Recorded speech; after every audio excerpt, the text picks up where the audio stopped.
Ingat, ada adab, ada akhlak, itu beda. Awas, hati-hati, ada yang salah paham tentang akhlak. Gak bisa bedakan apa akhlak, apa adab, itu lain. Kalau adab, itu nilai kemuliaan yang didapatkan lewat proses pendidikan. Belajar. Kemudian membentuk peradaban. Karena itu saat syarat untuk mendapatkan adab dan peradaban, itu syaratnya bukan iman, syaratnya belajar. Makanya di Mesir ada peradaban dulu, peradaban Mesir, peradaban Mesopotamia, ya, peradaban Yunani. Apakah saat itu beriman semua? Belum tentu. Kalau dia mau belajar, dia bisa mendapatkan adab dan bisa membangun peradaban. Makanya banyak orang beradab di Jepang, banyak. Disiplin, ngantri betul, Pak.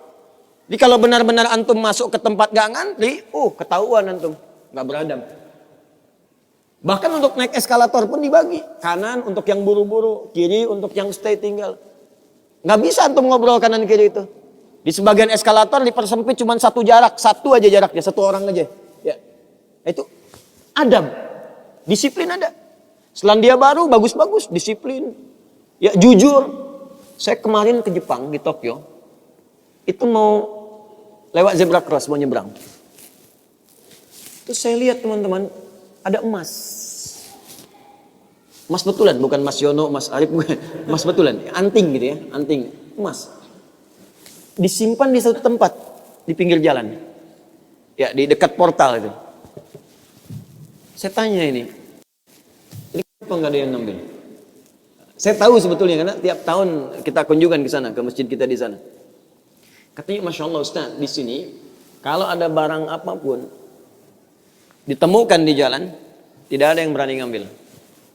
Kalau dia di jalan tempat orang lewat, akan dipindahkan ke pinggir. Ya, supaya tidak rusak, tidak terkena injakan orang dan sebagainya. Dan mudah orang menemukannya. Jadi kalau dia nyusur kemana, cari ke pinggirnya. Ya, kalau kemungkinan dia bisa nyampaikan, dia cari petugas kepolisian terdekat, dia sampaikan. Supaya dicarikan siapa pemiliknya. Kalau bisa diantarkan. Itu adab namanya. Adab. Jadi kalau Anda ingin mendapatkan adab, ya ukurannya tidak hanya negeri muslim, non-muslim pun bisa mendapatkan itu. Tapi akhlak beda. Akhlak itu nilai kemuliaan yang dihasilkan dari proses ibadah kepada Allah Subhanahu wa taala. Makanya ada orang beradab tapi belum tentu berakhlak. Nilai kemuliaan yang dihasilkan dari ibadah, dan itu fitrah kehidupan. Makanya kehidupan kita saat diciptakan, ya prosesnya disebut khalaq. Iqra bismi rabbikal ladzi khalaq, proses penciptaannya. Yang menciptakan disebut Khaliq. Quran surah Quran surah 96 ayat 1, sekarang Quran surah 15 ayat 28. Wa idz qala rabbuka lil malaikati inni khaliqum basyara. Di proses penciptaannya disebut khalaq, penciptanya disebut Khaliq. Makanya Allah disebut sang Khaliq. Kita makhluk. Bentuknya bisa jin, ya, bisa manusia, bisa hewan. Makanya saat disebutkan jin dan manusia menggunakan khalaq. Wa ma khalaqtul jinna wal insa illa liya'budun. Karakter itu, ya, karakter kemanusiaan kita, fitrah kita hidup. Kalau ingin mulia, maka diharuskan ibadah, liya'budun, ibadah. Supaya apa? Mendapatkan akhlak. Akhlak senapas dengan khuluq. Kalau sudah terkumpul pada diri kita, berubah jadi khuluq. Itu yang disebut surat Al-Qalam. Ketika memuji Nabi SAW. Wa innaka la'ala khuluqin azim. Bagaimana Nabi mendapatkan khuluq? Ibadah. Dengan meningkatkan takwa kepada Allah Subhanahu wa ta'ala. Makanya diminta kita sholat, diminta kita puasa, baca Al-Quran supaya punya akhlak. Apa diantara akhlak itu nilai kemuliaannya? Maaf, bukan sekedar disiplin. Bukan sekedar jujur, lebih tinggi daripada itu.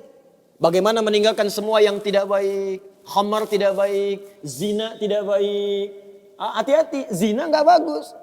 Khamar tak bagus. Siapapun di muka bumi, mohon maaf, sekalipun pelakunya pasti akan menolak zina. Ya, pezina dengan pezina menikah, yang satu selingkuh dengan yang lain, pasti dia akan katakan kamu selingkuh, padahal dia zina juga. Silakan cek, mabuk sama khamar, makanya dalam Islam khamar dilarang. Karena itu ketika Anda sholat, tujuannya apa? Membentuk akhlak. Apa diantaranya? Quran surah ke-29 ayat 45. Utlu ma uhiya ilaika minal kitab wa aqimis shalah innas sholata tanha anil fahsya'i wal munkar. Fahsya itu perilaku buruk dari syahwat. Ya, pornografi, porno aksi, zina, LGBT, transgender, macam-macam itu fahsya. Mungkar, keburukan yang diingkari oleh hati, sumbernya nafsu perut dan akal. Membunuh, merampok, korupsi, ya, berdusta, kolusi, macam-macam mungkar. Ini sifatnya akhlak. Makanya mohon maaf kalau Anda katakan orang Jepang berakhlak, orang Selandia Baru berakhlak, itu Anda kurang pengetahuan. Beradab betul, berakhlak belum tentu. Karena di sana disiplin tapi mabuk jalan terus. Zina biasa. Itu bukan akhlak namanya, itu adab. Itu adab. Jadi kita mesti bedakan mana adab, mana akhlak, itu berbeda. Ya, karena itu orang ibadah, kalau benar ibadahnya pasti berakhlak. Jelas? Kalau orang belajar mungkin beradab, tapi belum tentu dia berakhlak.